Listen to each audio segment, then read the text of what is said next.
Kali ini kita akan membahas artikel ilmiah. Sebelum itu, kenal dulu dong. Assalamualaikum warahmatullahi wabarakatuh. Pertama-tama, yang saya hormati dosen pengampu mata kuliah Bahasa Indonesia, yaitu Profesor Dr. Hajjah Hasna Faiza, ARM HUM. Hai, perkenalkan namaku Zahratul Aliyah dengan nomor NIM 2501100.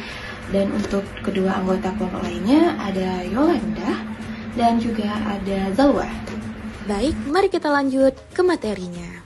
Jadi apa itu artikel ilmiah? Menurut Brotowijoyo tahun 2002, artikel ilmiah adalah karya ilmu pengetahuan yang menyajikan fakta umum dan ditulis menurut metodologi penulisan yang baik dan benar. Jadi dapat kita simpulkan bahwasanya artikel ilmiah ini adalah artikel yang berasal dari jurnal-jurnal yang sudah jelas asal-usul penulisnya dan juga menggunakan penulisan atau bacaan yang baik dan benar. Baik, saya akan menjelaskan tentang sistematika artikel ilmiah. Sistematika yaitu susunan baku yang biasa digunakan dalam penelitian artikel untuk jurnal, proceeding, maupun tugas akademik yang memiliki 9 struktur. Yang pertama yaitu judul, yang kedua nama penulis dan afiliasi, yang ketiga abstrak dan kata kunci, yang keempat pendahuluan, yang kelima metode penelitian, yang keenam hasil dan pembahasan, yang ketujuh pembahasan, yang kedelapan kesimpulan dan saran, dan yang terakhir yaitu daftar pustaka.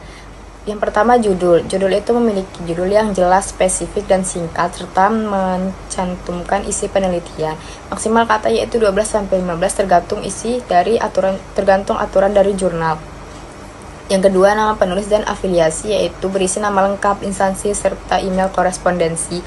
Yang ketiga abstrak dan kata kunci.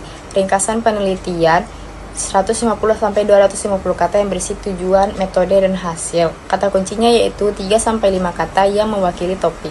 Yang keempat, pendahuluan yang berisi latar belakang masalah, rumusan masalah, dan tujuan penelitian serta landasan teori singkat. Yang kelima yaitu metode penelitian yang berisi desain penelitian, populasi atau sampel, instrumen, produser, serta analisis data. Yang keenam, hasil dan pembahasan yaitu menyajikan data hasil penelitian seperti teks, tabel, gambar, dan grafik.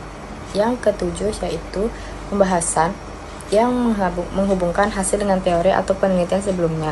8 yaitu kesimpulan dan saran, merangkum temuan penting, memberikan saran untuk penelitian selanjutnya atau penerapan praktis.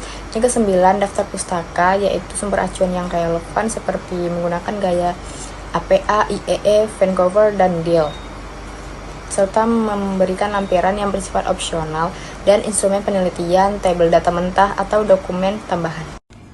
Baiklah, terima kasih kepada teman saya Zalwa yang sudah menyampaikan materi sebelumnya. Selanjutnya, saya akan menyampaikan apa itu model artikel ilmiah. Dari segi fungsi dan konteksnya, model artikel ilmiah dibedakan menjadi 4. Yang pertama, artikel penelitian atau biasa disebut dengan research article, yaitu laporan tertulis hasil dari suatu studi ilmiah yang menyajikan temuan dan signifikasi penelitian baru secara sistematis, meliputi judul, abstrak, pendahuluan, metodologi, hasil, pembahasan, serta daftar pustaka. Adapun fungsi dari dilakukannya metode penelitian ini yaitu yang pertama, menyajikan penemuan baru, yang kedua, eksplorasi dan inovasi, yaitu menambah pengetahuan baru. Kemudian yang ketiga, validasi ilmiah, di mana laporan ini telah ditinjau oleh para ahli sebelum dipublikasikan. Yang kedua ada artikel konseptual, yaitu tulisan yang menyajikan gagasan dan analisis asli penulis mengenai suatu permasalahan berdasarkan kajian literatur yang relevan dan bertujuan untuk mengembangkan teori atau menjelaskan konsep secara kritis.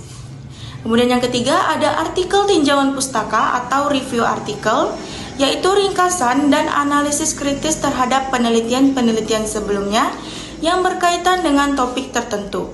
Disajikan sebagai bagian dari karya ilmiah seperti skripsi, tesis, atau artikel mandiri. Tujuan utama adalah untuk menempatkan penelitian yang sedang dilakukan dalam konteks pengetahuan yang ada.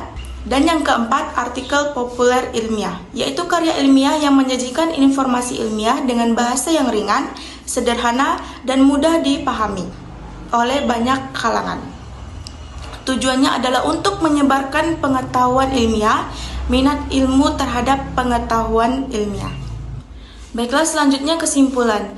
Jadi, kesimpulan yang dapat kami ambil dari sistematika artikel ilmiah ini adalah dapat membantu penulis agar tulisannya runtut dan sesuai dengan standar akademik, sesuai dengan tujuan penulisan, dan jenis kajian artikel ilmiah berperan penting dalam pengembangan ilmu pengetahuan dan penyebaran informasi akademik. Baiklah, sekian dari saya.